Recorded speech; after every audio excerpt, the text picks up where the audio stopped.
वर्णिवेशरमणीयदर्शनं मन्दहासरुचिराननाम्बुजं पूजितं सुरनरोत्तमेर्मुदा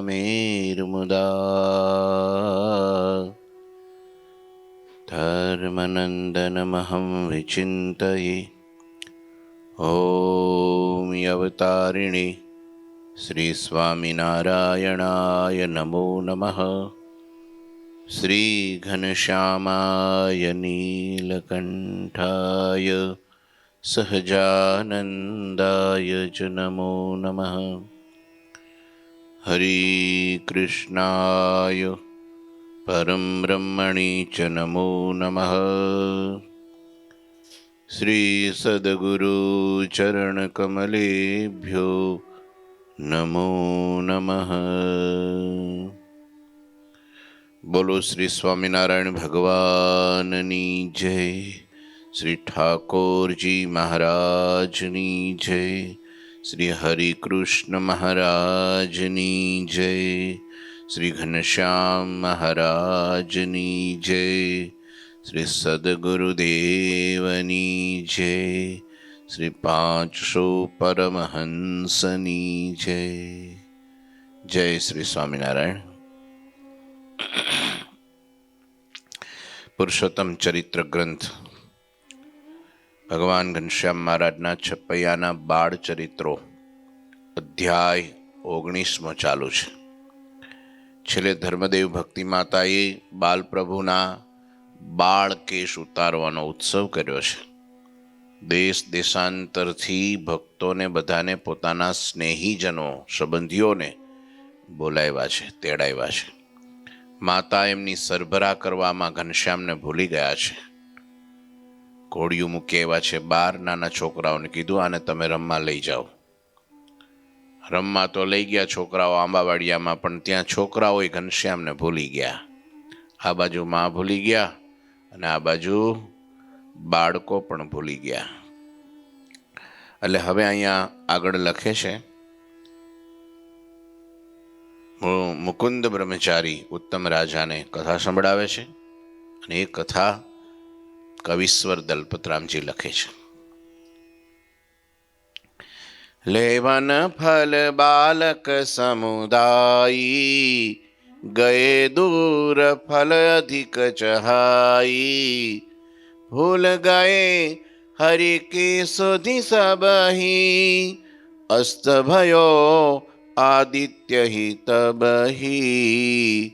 લેવન ફલ બાલક સમુદાય. બાળકો બધા થોડાક જાજા ફળ લેવા છે એટલે દૂર ગયા. સમજ્યા? આ વાત બહુ મરમની છે. જાજુ ફળ લેવા દૂર જાય પછી શું થાય? વિદેશ લોકો બહુ જાય પહેલેથી જ, વર્ષોથી. શું કરવા જાય? જાજુ ફળ લેવા. રૂપિયો નાનો ગણાય, ડોલર, યુનો, પાઉન્ડ આ મોટો ગણાય. એટલે ત્યાંથી પછી શું વિચારે? 5 વર્ષ કમાઈ પાછા દેશમાં આવી બેંકમાં મૂકી અને સુખેથી વ્યાજ ખાઈશું. આખી જિંદગી મહેનત જ નહીં કરવાની. આવું વિચારીને જાય ખરા, પણ હજી સુધી કોઈ પાછો આવતો નથી. શું કરવા? જાજુ ફળ લેવા. લાલચ બુરી ચીજ હે ને, લાલચ. પછી ડોલર કમાવો અને બાળકો ગુમાવો. ન્યા રાત દિવસ કઈ નક્કી જ નહીં. ક્યારે રાત ને ક્યારે દિવસ કાંઈ નહીં. કોઈ સિઝન નહીં, કાંઈ નહીં. કોઈ રિલેશનશીપ. ઠીક છે, હવે બધા સંતો જવા માંડ્યા, આપણા મંદિરો થવા માંડ્યા, સત્સંગ સભા કથા વાર્તા ઉત્સવ સમયા શિબિરો થવા માંડી, તો વળી બધા સંયુક્ત કુટુંબ થવા લાગ્યા. નહીતર એક ઘરમાં 5 વ્યક્તિ રહેતા હોય તો મહિને ભેગા ન થાય. બોલો, બધાનું ખાવાનું જુદું, બધાનું હુવાનું જુદું, બધાની સાધન સામગ્રી જુદી અને બધાના બેંક બેલેન્સ જુદા. બોલો, બધાનું પત્નીનું જુદું, ભાઈનું જુદું, દીકરાઓને જુદા. લ્યો, કોઈને કાંઈ કહેવાય નહીં કે ભાઈ ત્યાં ક્યાં વાપરી આવ્યો ને ક્યાંથી લઈ આવ્યો ને કાંઈ નહીં. પૂછાય જ નહીં ને. પૂછો તો મોટી ગાળ ગણાય ત્યાંની ભાષામાં. લાલચ બુરી ચીજ છે. બધાને ખબર છે કે એક દી આંખ મીચાઈ જાય ત્યારે પડ્યું રહેવાનું છે બધું. અને હા, કંઈક સારા ઈરાદાથી જાય તો બરાબર છે કે ભાઈ આ કંઈક સારા કામમાં આપણે વાપરીએ, સદમાર્ગે સત્કર્મમાં વાપરીએ, ભગવાનને અર્થે, ભક્તને અર્થે, સમાજને અર્થે, ગરીબને અર્થે, પરોપકારને અર્થે, દેશને અર્થે. ભાવના સારી છે. પણ ત્યાં ગયા પછી રહે છે અમુકને, બધાને નહીં. જીવન બગડી જાય છે. લાલચમાં માણસ એટલો બધો ફસાઈ જાય છે. અહીંયા જોવો ને, લોકોને ઉધાર ચિઠ્ઠી ઉપર આપી દે લાલચ, પછી પેલો ફરાર થઈ જાય એટલે ટંકોરી વગાડવાની રહે. એ જ છે ને, બીજું શું છે? બસ અપેક્ષાઓ, ઓવર અપેક્ષાઓ, એમાં ભગવાન ભૂલાય છે. શું થાય છે? ભૂલાઈ જાય. હવે હમણાં છે તે હવે શરીર સારું છે, કમાઈ લઈએ થોડુંક, અને પછી વહેલા સવારે આમ 6 વાગે નીકળી જઈએ. આપણે એમ કે પણ મંદિરે દર્શન, એ પછી આ બધું નહીં હોય ત્યારે એ જ કરવાનું છે ને, એમ કે શું કે ધંધા, બિઝનેસ, બીજું ત્રીજું, આ તે, થોડા ઘર, મકાન, ગાડીઓ, થોડી પ્રોપર્ટી, બધું થઈ જાય પછી શું કરવાનું? પછી કરવાનું. કોણ કરે પછી? કોણ કરે કયો તો મને? કંઈ કરે એવો છે? ખમનો વધારે ખૂતી જાય. પેલો ઘોડું છે ને, પેલા કાદવમાં ખૂતે ને, ભાઈ જેમ નીકળવા પ્રયત્ન કરે એમ ખૂદતો જાય, જેમ નીકળવા પ્રયત્ન કરે એમ કાદવમાં ખૂદતો જાય. ચોટલી સુધી ખોતી જાય પછી. હા, એની વ્યવસ્થામાં જિંદગી પૂરી થઈ જાય. પછી ક્યારે કથા સાંભળે, ક્યારે ભજન કરે, ક્યારે તીર્થ યાત્રા કરે, ક્યારે સાધુનો સમાગમ કરે, ક્યારે સેવામાં નવરો થાય? કયો? આ લાલચ બુરી ચીજ. બાળકો ગયા તો ખરા. ઘનશ્યામને જો હારે રાખ્યા હોત ને, રમાડ્યા હોત ને, જો જે કાંઈ નજીકમાં હતું એ ખવડાવ્યું હોત અને પોતે સંતોષ અનુભવ્યો હોત તો વાંધો નહોતો. પણ છોકરા બધાય જાજા ફળની આશા એ દૂર છેટા વયા ગયા. છેટા જઈએ ને તો જાજા ફળ મળે. લ્યો, અને મોટે ભાગે આવું થાય, જાજા ફળ માટે ભગવાન ભૂલવા પડે તો જ થાય. તમને ખબર છે ને, દુનિયામાં કહેવત છે કે સીધી આંગળીએ ઘી નીકળે નહીં. શું કરવી પડે? બાકીમાં સમજો ને તમે, 2 નંબર કરવું પડે, ખોટું કરવું પડે, કપટ કરવું પડે. બધાના મનમાં એક ફીટ થઈ ગયું છે. ખોટું કરીએ તો રૂપિયાવાળા થઈએ, અનીતિ કરીએ તો પૈસાવાળા થઈએ, તો ધનવાન થઈએ, તો લોકોમાં 5માં પૂછાઈએ. હા, લોકો દેશમાં જતા હોય દિવાળીએ તો બધા ગાડીઓ લઈને જ જતા હોય. બોલો, હવે અહીં હોય તો ભાઈ, અહીંયા રહેતા હોય તો સાયકલને હાંધા ન હોય. બોલો, ભાડે મકાનમાં રહેતા હોય 4 વ્હીલ લઈને જાય, બધા કાર મેળા ખાલી થઈ જાય. બોલો, શું કરવા? એન્ટ્રી પાડી દેવી છે, પછી ક્યાં વાત રહી? દેશમાં એન્ટ્રી પાડી દેવી છે. 5 જણા જો 4 વ્હીલ લઈને આવ્યા, કેવું પડે કંઈક જાહો જલાલી છે. બસ આ દેખાવમાં જિંદગી પૂરી થઈ જાય છે. કોને એ પાછું કોને દેખાડવાનું ખબર છે?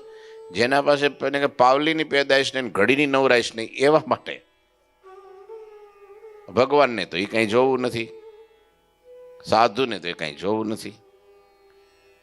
હગા વાલા, મિત્ર મંડળ, ગામના લોકો જેને પાણીનો વ્યવહાર ન હોય એમને બતાવું છે.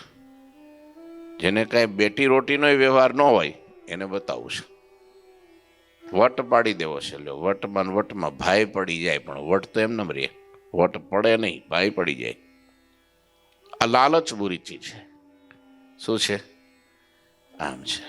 નહીં અમુક ઉંમર એટલે 50 વર્ષ થાય એટલે શાસ્ત્રે કાનૂન કર્યો કે 50 પૂરા થાય 51 તો પછી વન એટલે ભલે આપણે વનમાં નથી જવું, જંગલમાં ત્યાં કઈ અથડવા, ત્યાં કઈ આપણી વ્યવસ્થા ના વધવાની બીજું ન હોય, એના કરતા ઘેરે સારું.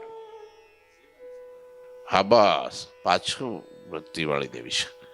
અને મંદિરે જવું, ઘેરે બેઠા માળા કરવી, અને છે તે સાદું જીવન જીવવું. હવે વૃત્તિ પાછી વાળી દેવી પંચ વિષયોમાંથી. ખાવાનું સાદું, પહેરવાનું સાદું, ઓઢવા પાથરવાનું સાદું. તમે જો એમ જેમ સાદગી વધે ને, જેમ કે ને જેનું ભોજન નરસ એનું ભજન સરસ. સમજાય તમે? જેનું ભોજન નરસ, રસ વગરનું, એટલે કે જે કાંઈ સાદું, ખીચડી હોય, દાળ ભાત કઢી હોય, ખીચડી રોટલી ભાખરી હોય, પછી તમને થાય ના શિયાળામાં અળદિયો જોઈએ જ, ઉનાળામાં તો કે મેસૂપ જોઈએ, તો કે ચોમાસામાં તો કે ઢેબરા જોઈએ, હા બટાટાવાળા જોઈએ, પુડલા જોઈએ, થેપલા જોઈએ, તળીન પછી બધું ક્યાં બધું જમા થાય. એટલે પછી શરીર સારું ન હોય તો એનું ભજન કેવું થાય કહો તો મને. અને જેટલા ભૂખ્યા રહેવાથી કોઈ બીમાર નથી પડતું. હો, ભૂખ્યા રહેવાથી દુનિયામાં બીમાર નથી પડતું. 100 ગણા વધારે બીમાર શાનાથી પડે? ખાવાથી. એ કંટ્રોલ વગરનું ખાવાથી, એ શરીર માટે જરૂરી નથી એવું ખાવાથી. એવું ખાવાથી. હા, નહીતર સ્વામીએ કીધું સ્વાદમાં શું જોઈએ? મીઠું. શું જોઈએ? તોય પણ આપણે મીઠાથી ક્યાં પૂરું? તમારે ને મારે બધી હરખું જ છે. મીઠાઈ ક્યાં પૂરું થાય છે? બાકી સસ્તામાં સસ્તું શું? મીઠું. સ્વાદમાં તમે જો, તમે ગમે એટલો મસાલો નાખો તો સ્વાદિષ્ટ ન બને, પણ મીઠું સેજ નાખો તો સ્વાદ શેમાં છે? મીઠામાં છે. વધારે ગણો તો થોડી ખાંડ. બરાબર? બસ બેમાં સ્વાદ છે. થોડુંક લીંબુ નાખી દો, પતી ગયું. લીંબુ, મીઠું અને ખાંડ, 3માં સ્વાદ છે. બાદશાહમાં સ્વાદ છે. પણ જોઈએ હું, હા પાવભાજીનો મસાલો, બાદશાહ મસાલો, પેલો મસાલો, ટીકાળો મસાલો, ફલાણો મસાલો, થોડો નાખો ને, કે નો મસાલો હોય તો બનાવો કૂટીને, પણ મસાલા વગર નહીં હાલે. આ લાલચ બુરી ચીજ છે. લાલચ સબસે બુરી ચીજ છે. વધારે ફળની આશાએ માણસ, પેલા કે છે ને કહેવત એક પડી ગઈ છે કે ભાઈ પૈસા માટે શરીર બગાડો અને શરીર સુધારવા માટે પૈસા બગાડો. રાત દિવસ જોવે ને ઊંધે કાંધ પડે એટલો બધો દોટ કે ખાવાના મેળનો નહીં, હુવાના મેળનો નહીં, પરિવારના મેળનો નહીં, માનસિક એટલો ત્રાસ, પછી 4, 5, 10 રોગ થાય, પછી ડૉક્ટર પાસે જાય, પછી શરીર સારું કરવા માટે જેટલા કાંઈ પૈસા કમાણો આ લાંબો ટૂંકો થઈને, એ બધા પૈસા એમાં ગયા. શું વધ્યું?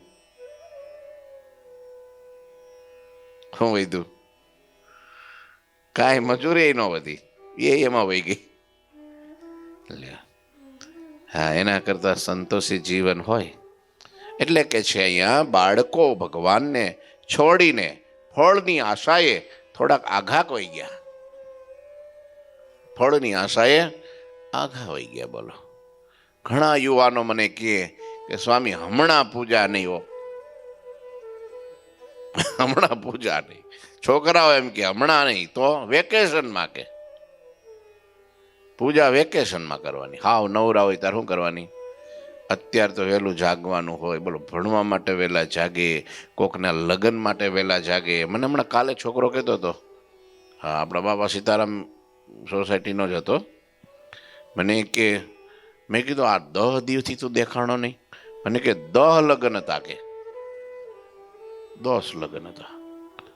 કીધું તો ઘરમાં ને થોડા કાકા પાછા હોય ને, કે હાવ બધા ઘરમાં જ ન હોય, પણ જવું પડે. મેં કીધું તું તો હજી 11-12 વર્ષનો છો, તું નો જાત નો હાલે? તો કે ના મારે જવું જ પડે. કે પછી વાત કરતો હતો કે આટલો બધો ટાઈમ, થોડોક ટાઈમ નીકળે, મેકઅપમાં જ ટાઈમ વધારે જાય, કે 4-4, 5-5 કલાક મેકઅપ હાલે. કે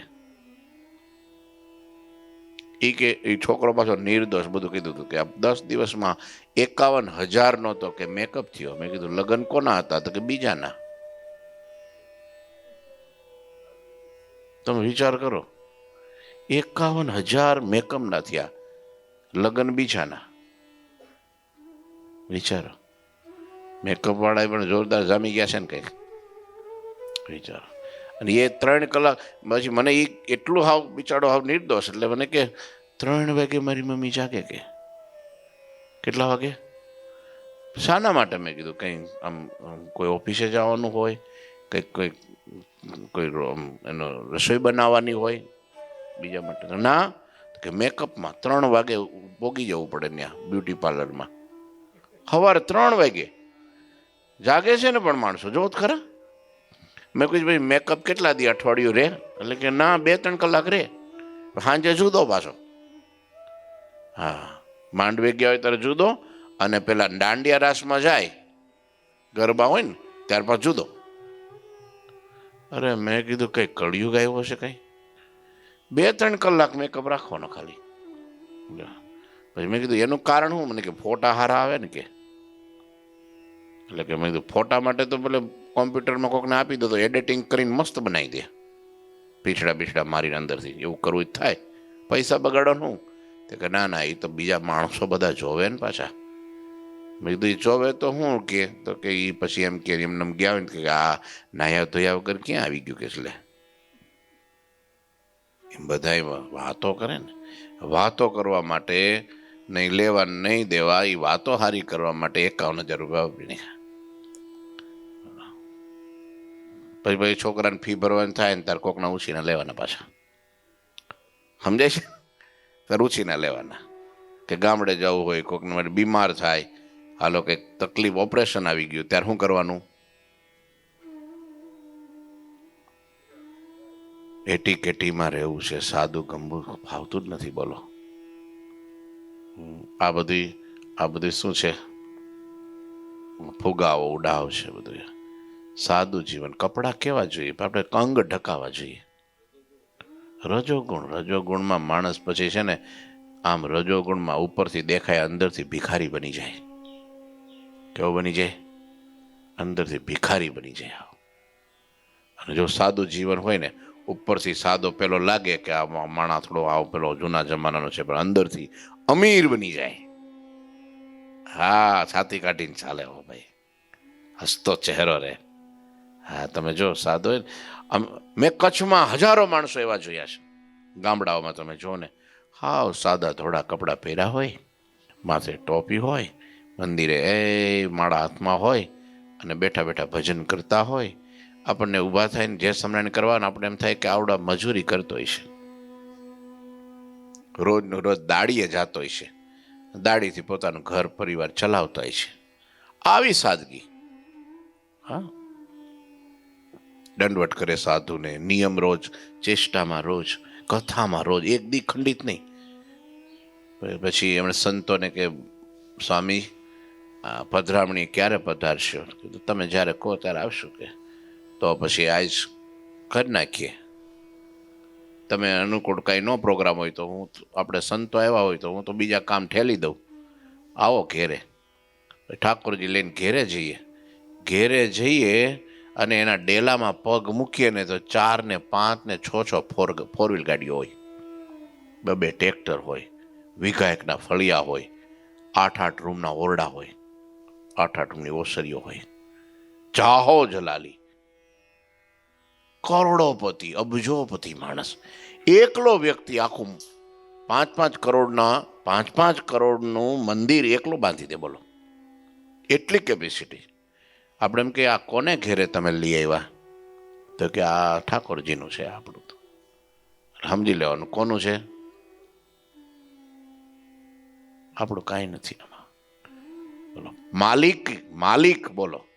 અને જીવન કેવું? પછી એને જમવા બેહાડો ને તો શું જમે ખબર? ખીચડીને છાશ. પૂછો ભગતને, ખીચડીને છાશ. વિચારો, ખીચડીને છાશ. મંદિરે આપણે ત્યાં લોયાધામ ઘણી વાર ફોન આવે. હમણાં લાલજી કુંવરજી એક ભુજના છે, બહુ સારા સત્સંગી, હેતપ્રીતવાળા. 2 દી પહેલા મને કે શાકોત્સવ કઈ તારીખે છે? મેં કીધું 16 તારીખે, આ ફેબ્રુઆરીની 16 તારીખે. મને કે શાકોત્સવમાં વિચાર છે. મેં કીધું વિચાર કરે હાલે? મેં કીધું નીકળી જ જવાય. હા, ઘણા મને કહે છે વિચાર કરીશ, તો વિચારમાં રહી જાય છે. મને કે તો આવીએ. મને કે પણ તો ખીચડી તૈયાર રાખજો કે. ખીચડી ખીચડી છે ને કે બોલો. અને બીજા હોય તો કે સ્વામી હમણાં અડદિયો બળદિયો કંઈક બનાવ્યો છે, આપણે એમ થાય કે અડદિયો જ નહીં પણ બળદિયો બનાવ્યો છે. લ્યો આવું છે. એટલે બહુ સાદું જમવાનું, સાદું કપડાં સાદા, એ માણસને જગતમાં કોઈ દુઃખી ન કરી શકે. કરી શકે? બીજી કોઈ લાલચ છે નહીં. અને જે મળે ને એ બધું ભગવાનને અર્થે નથી, પેલું ઠાકોરજીને. એટલે કચ્છમાં સુખી બહુ, સુખી બહુ આના કારણે. બળદી હે ઢગલા બોલો. અહીં જો કઈ દેખાય છે ફ્રૂટ. મેં લંડનમાં હેરોમાં આ થોડું શીખવા જેવું છે હરિભક્તો. એ આપણા હરિભક્તોમાં હજી આદત ઓછી છે એવી. નહીંતર મંદિરે જાય તો ખાલી હાથે કોઈ ન જાય કચ્છમાં. એ લંડનનું મંદિર હોય, આફ્રિકાનું મંદિર હોય, છેલ્લે બાકી એક કે બે સફરજન કેળું જે હોય તે ઘેરે મૂકી રાખે. મંદિર લઈ જવા માટે કરંડિયું જુદો જ હોય. રોજ બધા એક બે ફ્રૂટ લેતા જ આવે. ભગવાનની આગળ આમ થપ્પો થાય, આમ લાઈન થાય. આમ તો જો શણગાર કરે, ફ્રૂટના શણગાર કરે. બોલો તમે હેરો મંદિર ને વિલ્સનમાં જોયું ને ભગત, 12 મહિનાઓ લાઈન કરી હોય. પૂજારી ગોઠવ્યા કરે ભગવાનની આગળ. હાંજ સુધી એમને હોય બધા. હાંજે પછી કરંડીઓ લઈ હરિભક્તો જો કંઈ વધારે હોય ત્યાં મંદિરમાં વપરાઈ જાય મેવામાં, અને વધારે હોય તો હરિભક્તોને પ્રસાદીનો એક આપી દે, આખા આપી દે. એટલે ઘેરે જઈ અને એ લોકો પોતા માટે, બાળકો માટે ઉપયોગ કરી નાખે. હવે એ આદત રાખવી પડશે પ્રવીણભાઈ. મંદિર આવો એટલે એક ફ્રૂટ લઈને આવવાનું, વધારે નહીં. આપણે ટોપલો ભરીને નહીં. એક સફરજન, એક કેળું, એક કંઈક પણ કંઈક આઈટમ હોય એક. હા પછી એક નાનો બોર લઈને ન આવું હાવ પાછું. ફ્રૂટ તો ફ્રૂટ જ છે ને. આ તો આનંદ કરું છું, પણ ખાલી છે ન આવું. અને કંઈક આવીએ ત્યારે ગલામાં નાખવું. ભલે આપણે નથી કહેતા કે 100ની નોટ નાખો, 500ની નોટ નાખો, 1 જ રૂપિયો નાખો. પણ ભગવાનના મંદિરની આ રીત છે. હા, ઠાકોરજીને મંદિરે એટલે શિક્ષાપત્રીમાં લખ્યું ક્યારેય પણ ખાલી હાથે જ જાવું નહીં મંદિરે. અને ભરાય છે કંઈક સત્સંગ લઈને ભક્તિનું ભાથું ભરીને જવું. બરાબર ને? એવી વાત છે. લ્યો, એટલે મહેનત તો કરવી જ પડે, પણ ભગવાનને સાથે રાખીને, ભગવાનને ભૂલીને અધિક ફળની આશાએ બહુ આડા હવડા કે દૂર શેટા દોટ કાઢવી નહીં, ભટકવું નહીં, એવું કહે છે. અને ભટકીએ તો શું થાય? દુઃખ આવે. અને આવ્યું ભૂલ ગયે હરિ કી સુધી સબહી, અસ્ત ભયો આદિત્ય હી તબહી. હા, આ બાજુ માં ભક્તિ દેવી ઘનશ્યામને ભૂલી ગયા મહેમાનમાં. આ મહેમાન ગતિમાં મહેમાન ઘેરે આવે એટલે ભગવાન ભૂલાઈ જાય. આ મારે જગદીશભાઈ બેઠા છે, એટલે એને લગ્ન પ્રસંગ હતો, અહીંયા આપણે મંદિરમાં જ રાખ્યો હતો. ને બને દીકરાના ભગવાનના સાનિધ્યમાં પ્રસંગ થાય તો કેટલા ભાગ્ય ગણાય ને. અહીંયા રાખ્યો. પણ એ હગાવાલા હોય, એ બધા ખાતા હોય પીતા હોય, મળી લેવું પડે. કંઈ ન મળે એવું નહીં. હગાવાલા હોય તો ભાઈ ન્યાને હારે રહેવું પડે, વ્યવહાર છે બધું. પણ નવરા પડે એટલે તરત સ્વામી પાસે આવી જાય, પાછા બેહે થોડી વાર. લો, એ છોકરાઓ રમતા હોય, કૂદતા હોય, કરતા હોય, આપણે સંતો પાસે. એટલે ભગવાનને ભૂલીને નહીં. હા, પછી કે આપણે ઘરે પ્રસંગ છે, હવે મંદિર તે સ્વામી તો રોજ છે, હવે થોડાક દી હાંચવી લો ના. એને હાંચવામાં ભગવાન ભૂલાઈ જાય. હા, લગ્નની સિઝનમાં ખાસ ધ્યાન રાખવું પડે. લગ્નની સિઝનમાં પૂજાય ઉડી જાય. બોલો, પૂજાય નહીં કરવાનું, કાંઈ નહીં. તિલક ચાંદ લઈ ભૂસાઈ જાય કે ત્યાં જઈને 5 જણા હામું જોજો કરે તો. લ્યો, માળા કંઠી નિયમ બધું છૂટી જાય. બોલો, લગ્નમાં ગયા હતા ને એમ. આપણે તો લગ્નમાં ગયા એટલે આપણને કે નરેન્દ્ર મોદીએ ઠેઠ ત્યાં દિલ્હી બોલાવ્યા છે, આવું લાગે આપણને. એમ ન હોય. કોઈ પણ ગમે એવો પ્રસંગ હોય, ભગવાન કે સાધુને ભૂલીને, મંદિરને ભૂલીને, ભજન ભક્તિ પૂજા પાઠને ભૂલીને જેટલું કરીએ એટલું દુઃખ આપનારું છે. સુખ ન આપે કદી. હા, એ દુઃખ જ આપે. હા, આયો કાલીદત્ત અસુર રૂપ બની કે બાલક મેં ખેલન લગ્યો કુટિલ કપટી વિકરાલ. હવે કાલીદત્તનો પ્રવેશ થાય છે, પણ આજ નહીં, કાલ કરાવી દે છે. કાલ કાલીદત્તનો વધ, કાલીદત્તનો મોક્ષ. આમ તો વધ ન કહેવાય, ભગવાનની નજરે મરે એ પછી મુક્તિને પામે. કાલીદત્ત કોણ હતો અને કાલીદત્ત એનું કેવી રીતના ભગવાને ઉદ્ધાર કર્યો એની કથા આવતીકાલે સાંભળીશું. બોલો ઠાકોરજી મહારાજની જય. શ્રીપતિમ શ્રીધરમ સર્વદેવીશ્વરમ ભક્તિધર્માત્મજમ વાસુદેવમ હરે માધવમ કેશવમ કામદમ કારણમ સ્વામિનારાયણમ નીલકંઠમ ભજે. શ્રી ઠાકોરજી મહારાજની જય.